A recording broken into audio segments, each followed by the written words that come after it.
it's Dr. Lindsay Nelson. I am a naturopath at the Multnomah Athletic Club, currently practicing telemedicine. I have been conducting Wednesday wellness webinars. They are live at 10 if you'd like to join. I thought I was recording them so I could just post on my website and on the MacBook Facebook page, but it didn't work out. So I'm recording it now. People that attended live asked some great questions. I'll try to remember those and address those in the end. If you want to join next week, please email me and I will send you a link. But let's start off the first part of our immunity series. I believe that medicine has become very segregated. It's all specialized now. The ER doctors do emergency medicine, right? They stop the bleed, they reset the broken bone, they excise the tissue.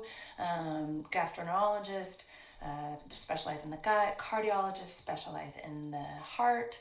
And those are all very important, right? You are not going to come see me if you need quadruple bypass surgery. You are going to hopefully see me if you're at a high risk for cardiovascular disease, see me 30 years prior, and we start addressing inflammation, stress, nutrition, what things that you might be doing that are feeding your inflammation. And if that didn't happen, maybe you're seeing me after the quadruple bypass surgery, and we're going to do stuff that prevents future complications and improves your quality of life. There is a branch of medicine where it is more holistic. In naturopathy, we believe or we know that the body and its systems and all of its parts are deeply connected. We've lost that holistic approach, and now more than ever, we need that.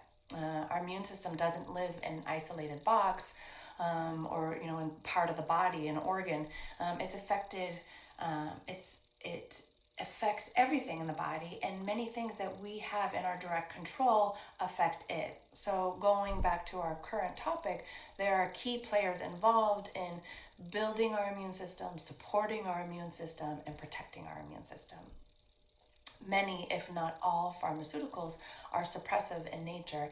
And I think that's important to note that suppression doesn't mean cure or that the underlying cause of disease is mitigated.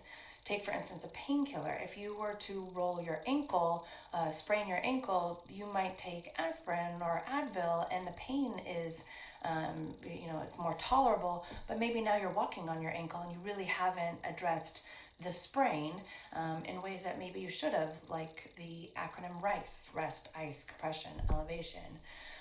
Maybe you have arthritis and you're taking a painkiller for arthritis, and that might help give you more mobility and you're less pain, but arthritis is an inflammatory condition, and we need to address what things you might be doing in your life that are feeding that inflammation. We know that people with arthritis sometimes benefit greatly from getting rid of inflammatory foods from their diet.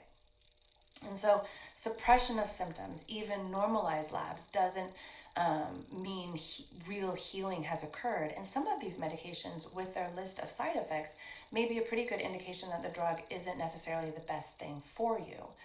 Holistic medicine, with its focus on mind, body, nutrition, sleep hygiene, stress reduction, nutraceutical supplements, all of those, they're supportive, they're nutritive, they treat the whole person.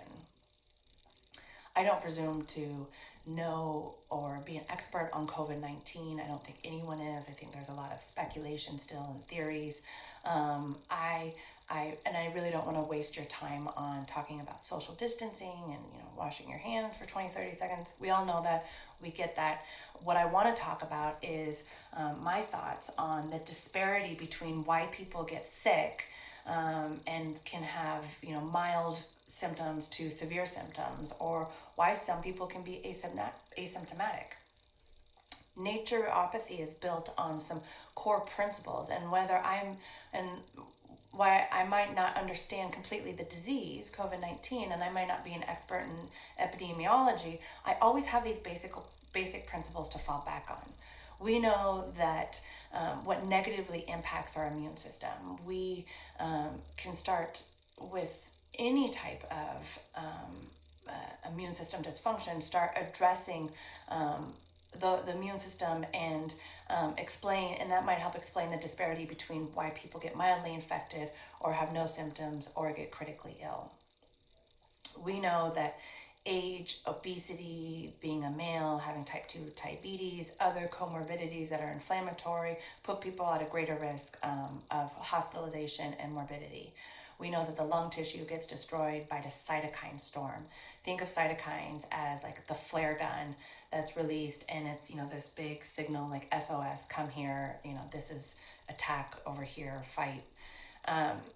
We know that our immune system gets tired and it can get taxed depending on factors that may be directly in our control, some of them not. One big thing is pollutants. The pollutants in our environment, in our home, in our food, etc. I just learned that there's 9 million deaths, or 16% of the population worldwide. Death is caused by directly a result of air, water, or soil pollution.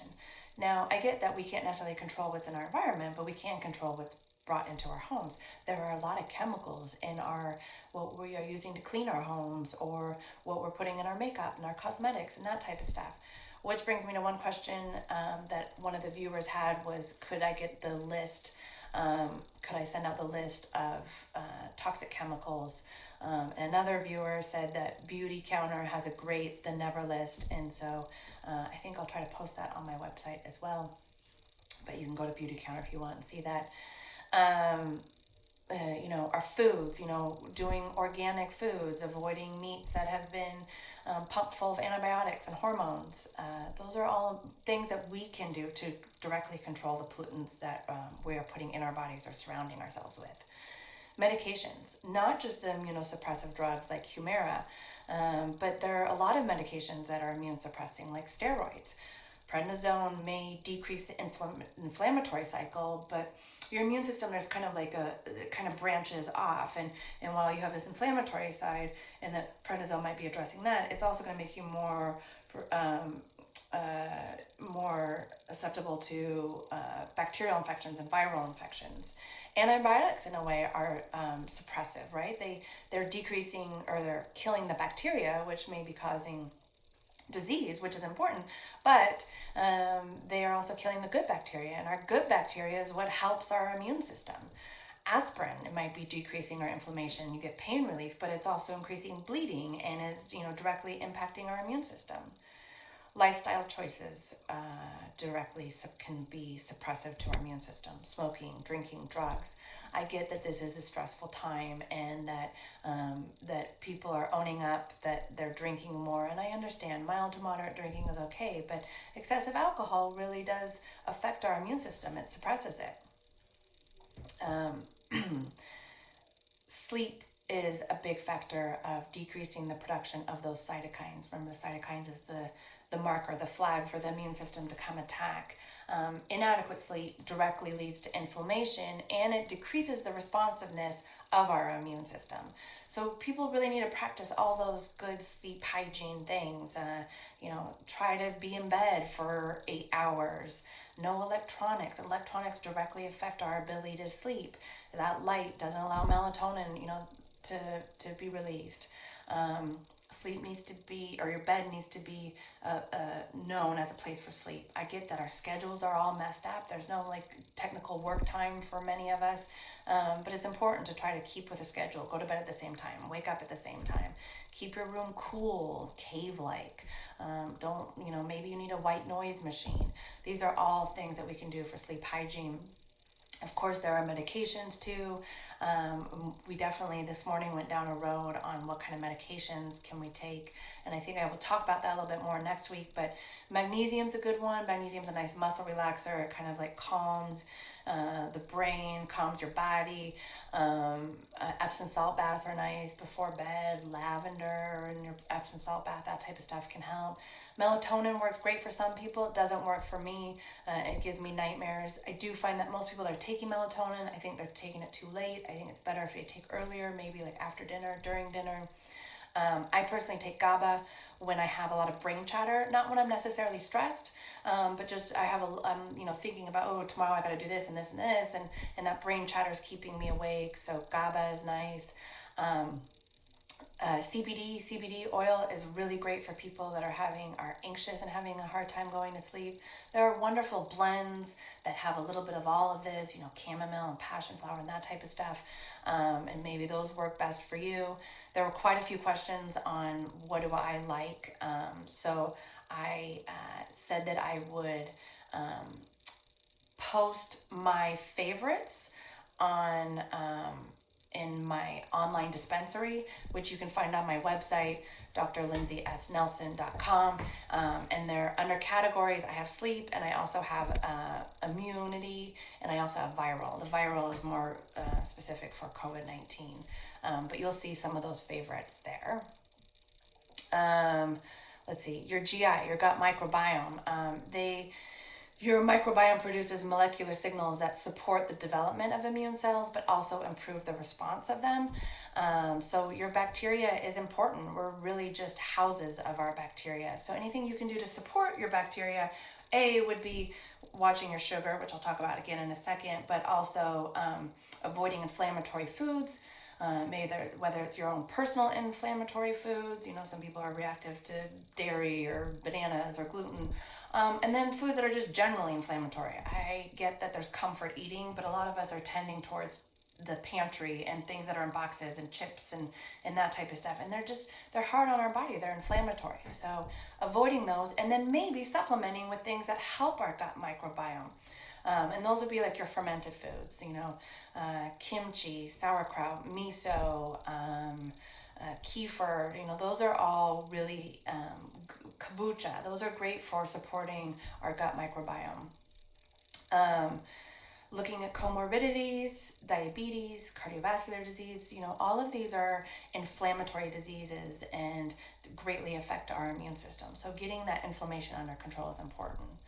Nutrition is such a key for naturopaths. Eat at least 20 to 30 servings of fruits and vegetables per a week. I used to give nutrition talks to elementary school kids, and I always said, eat the rainbow. What makes that rainbow so vibrant, those colors so vibrant, is all of those fruits and all those fruits and vegetables are your vitamins and your minerals, which help support our immune system. Key vitamins during this time, during respiratory distress, would be vitamin C. It supports the antiviral response. It increases the responsiveness of your immune cells. And there have been a lot of studies showing that like high doses of vitamin C and IV and that type of stuff are helping to decrease the severity and the length of COVID-19. Taking it in a pill form can be hard on the stomach. It can lead to, some what we call bowel tolerance, diarrhea and stuff. So try to get it through your food, and that's going to be broccoli, Brussels sprouts, cabbage, cauliflower, dark green leafy vegetables, tomatoes, all your citrus, kiwi, cantaloupe, papaya, strawberries. These are all great sources of vitamin C. Vitamin A is another important one during this time. Again, a lot of things that you find in your vitamin C foods, like your dark green leafy vegetables, but anything that's orange, your carrots, sweet potatoes, that type of stuff. Zinc has been shown to decrease the severity and length of respiratory distress. Meat, shellfish, nuts, seeds, legumes, my favorite, dark chocolate. Vitamin D is another important one. Get outside, even on a day like this where it's kind of cloudy and rainy. You still get vitamin D. You still get some exposure, but you can also supplement in your diet with tuna, salmon, fortified orange juice, cheese, eggs, etc. And then eat those probiotic foods that we were talking about. Sugar. If you were going to do anything, watch your sugar intake. It directly reduces your white blood cell count within 30 minutes. And depending on how much, it can disable your immune system for up to 4 to 5 hours and reduce your white blood cells by 40%. And I think that was about 100 grams, which isn't hard to get to, one Coke is like 33 grams or something. But we're not just talking about the sweet foods and the candies. All of your carbs eventually turn into sugar as well. So you need to really look at your total sugar content or load.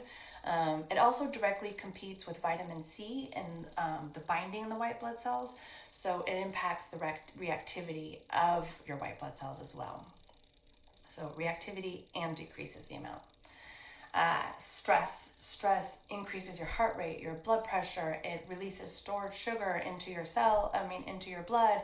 It disturbs the GI. And if you're constantly in this fight or flight response, you're having these cortisol bursts that suppress your immune system. Cortisol is our natural anti-inflammatory. It's like our natural steroid. But having these constant cortisol bursts decreases the responsiveness of those cells to cortisol, kind of like with type 2 diabetes and insulin resistance. You kind of have this like cortisol resistance. So diseases that are directly related to stress are also all your inflammatory conditions: heart disease, obesity, Alzheimer's, depression, asthma, gastritis, GI issues, all of that. So, the whole like chicken or the egg between inflammation and stress is really hard to tease out. So it's important to address both of those. Dehydration suppresses your immune system, and what we can do to support our immune system would be exercise. Exercise flushes out toxins. It increases your white blood cell count directly. We know that depending on the type of exercise, increase your white blood cell count by 10%, but that can last for 24 hours. Some exercises directly decrease our cortisol levels, like yoga, so there's that added benefit. And I believe that exercise is good because it heats you up, right? Fever is our body's natural attempt to fight disease, to kill off bacteria and viruses, and we want to kind of get our bodies heated up. I'm sitting here giving a lecture and I'm cold and I have a jacket on, but when I'm running around the house and running outside or whatnot, I'm getting heated up. So I do think exercise has that kind of benefit as well. So to sum up, the biggest thing you can directly do to control your risks for infection, and if you were to get infected, the severity of it is really in your control. Eat right, sleep, take care of yourself, figure out ways to de-stress, deflame. What could you be doing in your life that is inflaming you? And we talked a lot today about what suppresses our immune system. Next week, I'm going to talk more about what we can do to help strengthen our immune system, boost our immune system. And again, if you want to order some of these things that I like for improving our immune system, you will find on my website there is a little button that says online dispensary, and go there and look under the link for the virus category, virus or viral, I think. If you have any other questions, please call me or email me at drlindsaysnelson@gmail.com. There's also on my website, drlindsaysnelson.com. There are many ways to get a hold of me. Anyways, take care of your guys' self and be well. Live well.